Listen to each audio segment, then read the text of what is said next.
Welcome back to The Calm Before the Storm, episode 49 of Let's Build the Ultimate Theme Park. Technically this is episode 62 or 63 with the Zelda series, but that set aside, I told you guys that episode 50 would be the episode where we tour the park and ride all of the rides. So this is the episode leading up to what you have all been waiting for. But that doesn't mean we're at the end of the series. On the contrary, I think we're about to get to some of the biggest, baddest rides we've built so far in the park. But I have a big juicy episode for you guys where we're going to be finishing every single thing we've started in this park so far and everything that is on our list of to-do things before episode 50, and we're just pretty much preparing it so whenever we do this park tour, all the new people that discover this park from the park tour video will be amazed by what has been built so far. So let's go ahead and add all these final intricate details and talk about lots of interesting things this episode, because as I told you guys last episode, at E3 I was going to interview some of the developers from Planet Coaster, and I got to do that. So that's one of the things we get to talk about today. So what we're starting off with is I'm building up this volcano in the northwestern side of the park because I thought having this gigantic landform in the back would make this park even look cooler when we're doing the tour videos of it. I'm not going to build any rides on it. I'm just kind of trying to make this area over here, this like Asian section that we started, look a little bit more finished, because this is the one section of the park that we're not finishing before the tour video. But during this video I wanted to at least make it look a little bit more put together so it didn't look too unfinished in the background while we're looking at everything else. This volcano is going to be sick though. I plan to put a couple really cool coasters on it and inside of it. I even think I'm going to do like a small little hell section of the theme park underneath the volcano where there's like fire and lava and everything, but we'll have to wait until we get to that. Hopefully my computer will allow me to make the park as big as I want to. So far it seems pretty good. When I record, there's a lot of dropped frames, but when I play the game itself, there really isn't a lot of frame droppings. Also, the phrase frame droppings is kind of funny. It sounds like a picture frame is taking some little poops. But my plan for actually recording the tour video of this park and the rides is I'm going to use an HDMI splitter and plug the second HDMI cord into a separate computer, which is my old computer, and use an Elgato to record the game footage. Because if I don't use the computer that's playing the game to record the game, I'll be able to use a lot more processing power for the actual game itself, and another whole computer can deal with the processing power of recording the game. So hopefully that will work and we'll get some really smooth shots of all the rides in the park with that. The next project that we're working on is there's this tunnel that goes underneath this little hill in between the medieval and the French Riviera section. I needed to finish up the wall and build a tunnel that leads underneath this hill for the monorail because it seemed very sloppy and unfinished. So for the next few minutes, I'm going to be working on the details of doing this. And as this is happening, I'm going to talk about my meetup with Frontier and my interview with the Planet Coaster and Planet Zoo devs. First off, I want to talk about Planet Zoo just a little bit because I got to see some gameplay footage of that game while at E3, and I am just so excited for how good that game is going to be. Frontier learned so much from the creation of Planet Coaster, and they had taken that information and expanded upon it to make Planet Zoo an even better simulation game than Planet Coaster. One of my favorite things they're adding to that game is building interiors.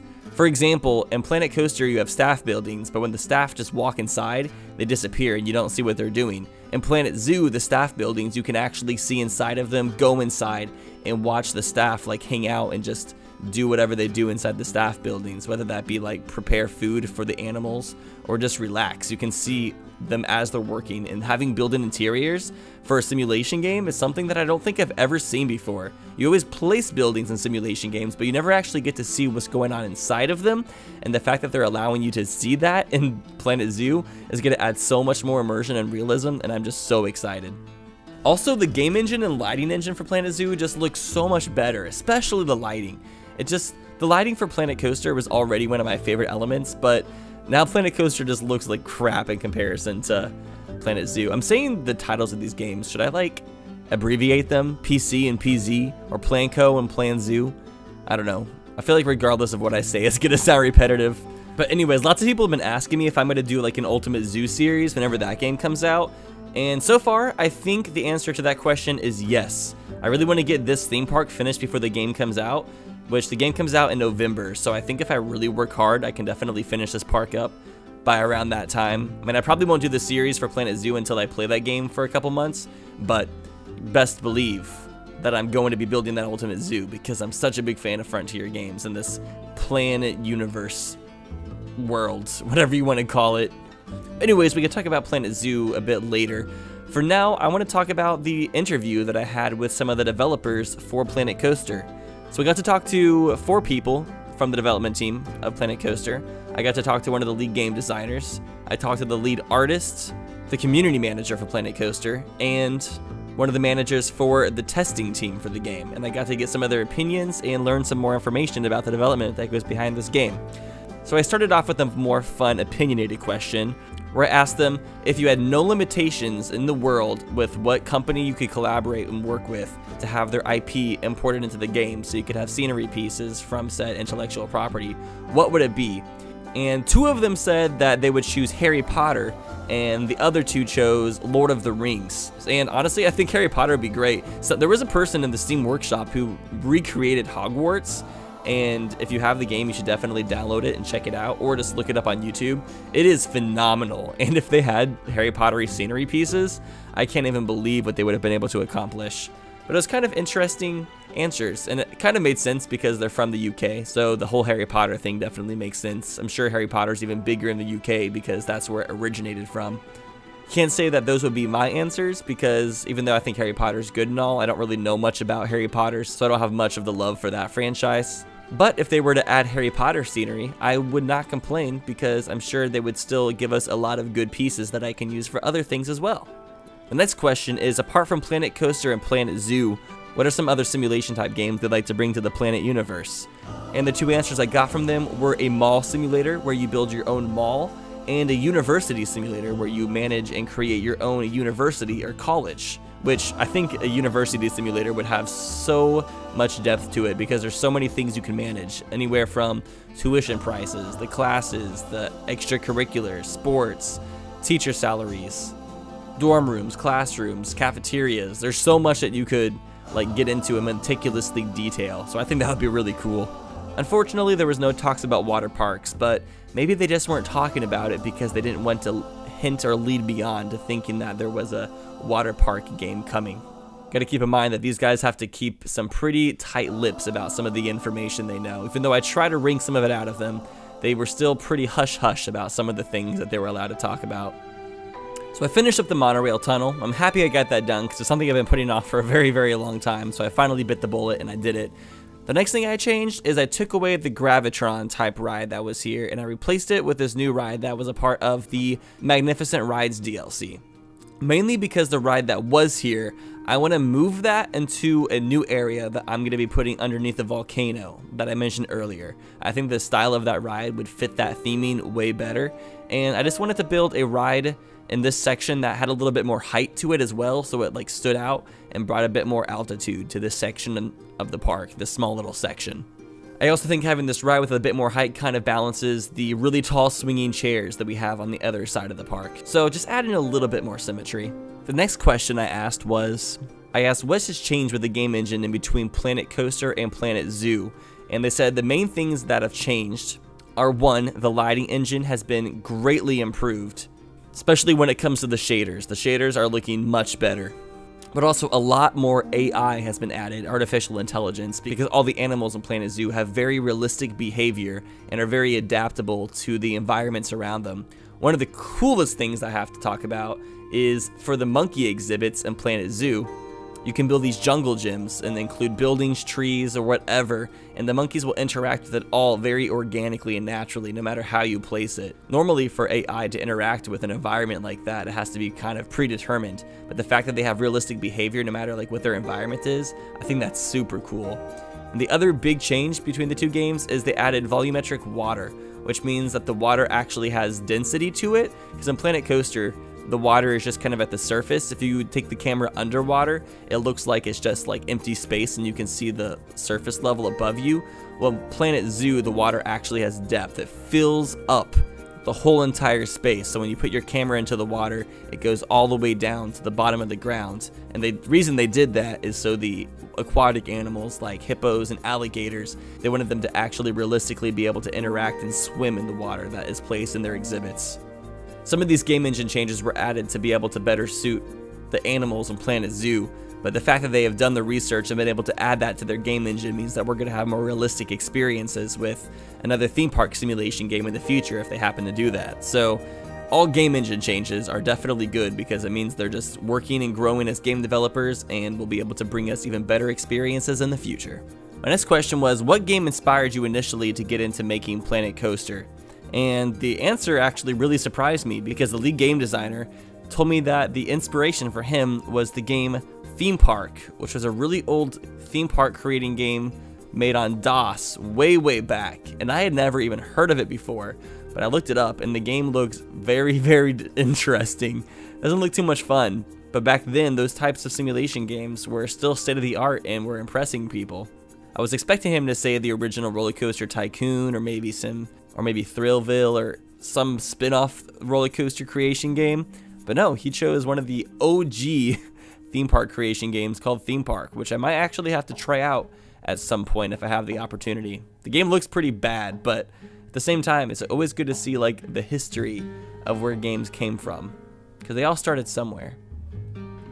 I asked what was the most difficult thing to do when programming the game, and they said pretty much the most difficult aspect was optimization and making sure that everything ran together smoothly, because there's lots of different elements, and to create a simulation game to this caliber, you have to like balance a lot of different elements such as the terrain, the guest AI, all the park rides interacting with one another, all the lights and buildings and all the separate pieces that you build with. It was hard finding a balance to make it all to make sure it was all optimized and ran very smoothly and that the game loaded quickly.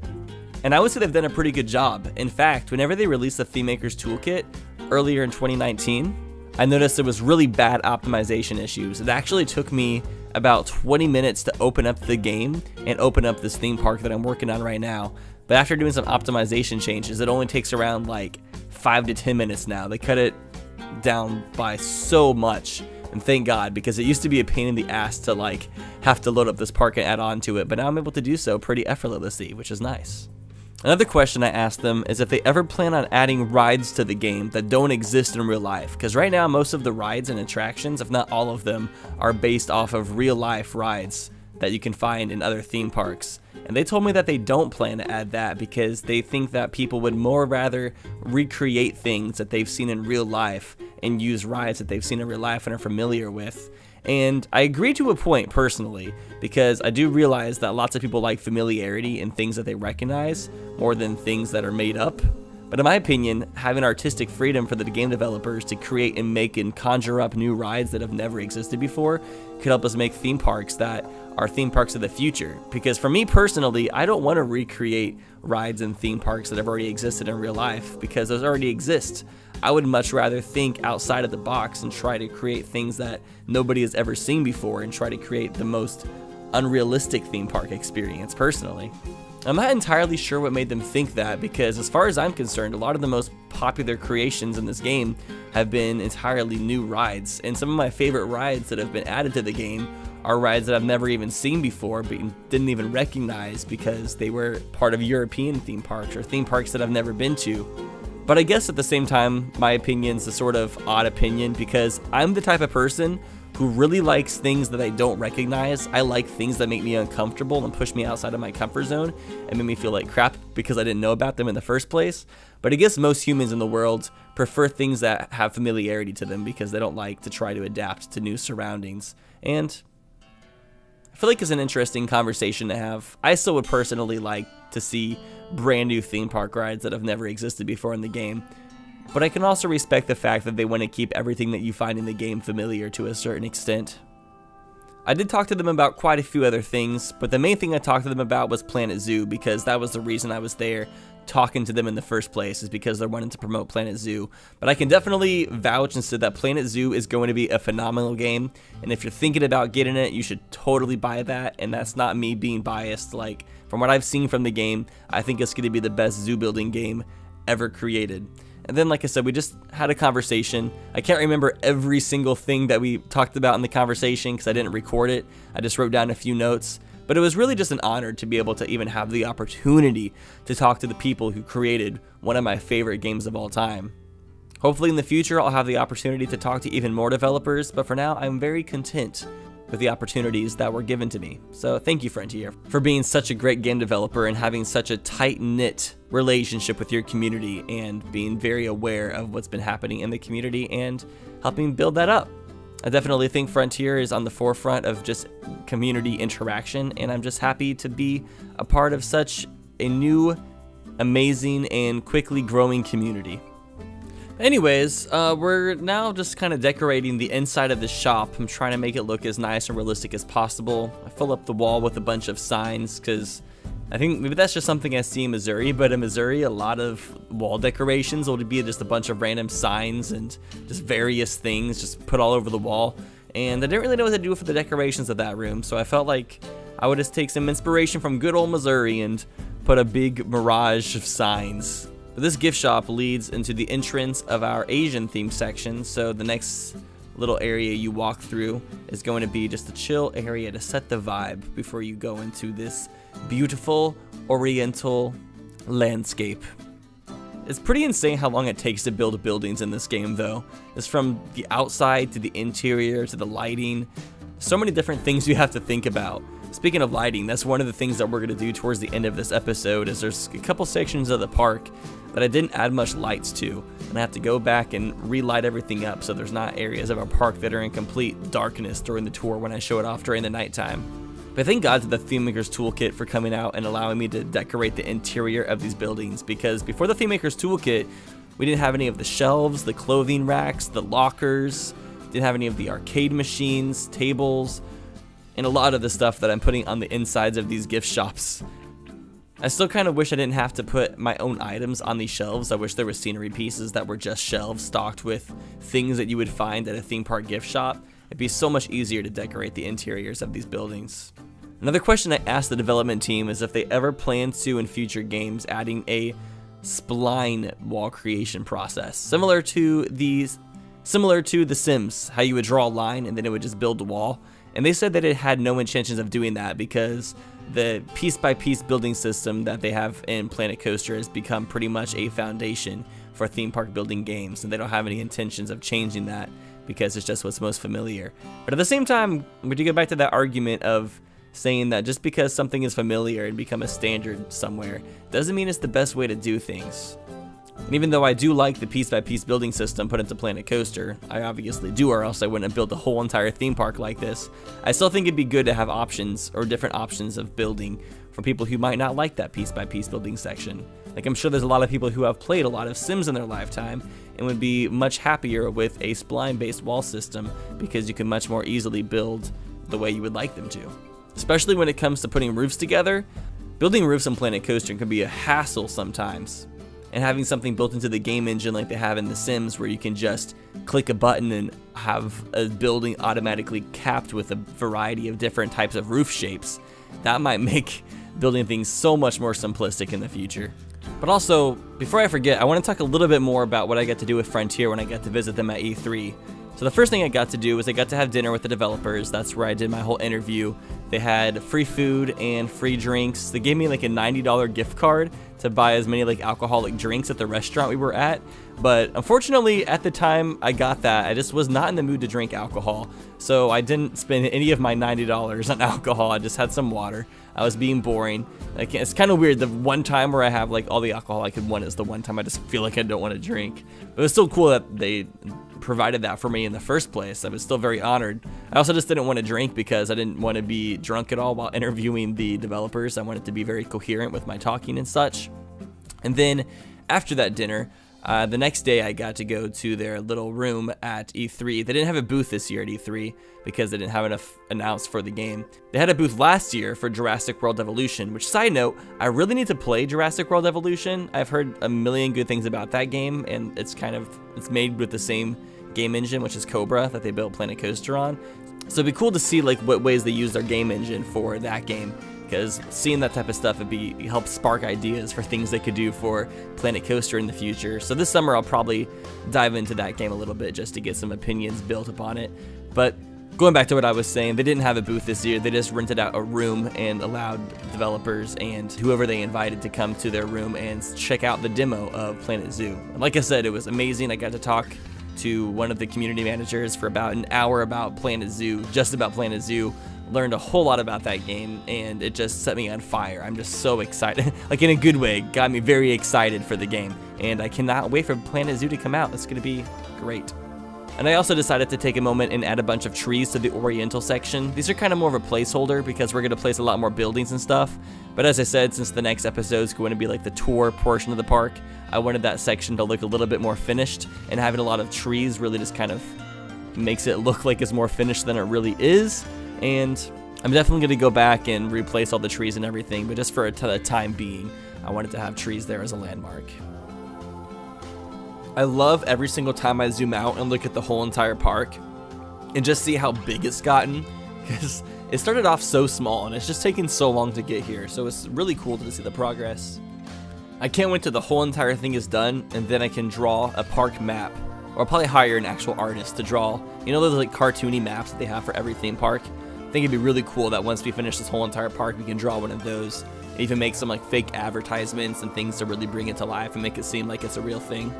Maybe I should just like have some art competitions and just have some like competitions for people to draw park maps and sort of ads and logos for the park whenever we get closer to the end of the series. What do you guys think about that idea? Any artists who watch my videos think that would be something that you're interested in? Let me know. But it's really weird like coming back and adding details to parts that seem like they should be done, but there's still like a non-ending amount of work to put into these sections. Even when I finish up a section of the park, there's still like a million ideas in my mind that I could add to it to make it even better. But there's still like that balance in life. I'm not sure if there's like a word for it, but I feel like with everything you do in life, you have to kind of find that point where it's like finish to as much as you can possibly get it without spending too much time working on one thing. Because if you spend too much time working on one specific thing, then you'll never move on to the next thing. So I feel like life is just balancing out like how finished you... So I feel like life is just trying to find that balance of like deciding where you call it a finished product. I guess that's not everything in life, but that's mostly like art related things that are a bit more subjective.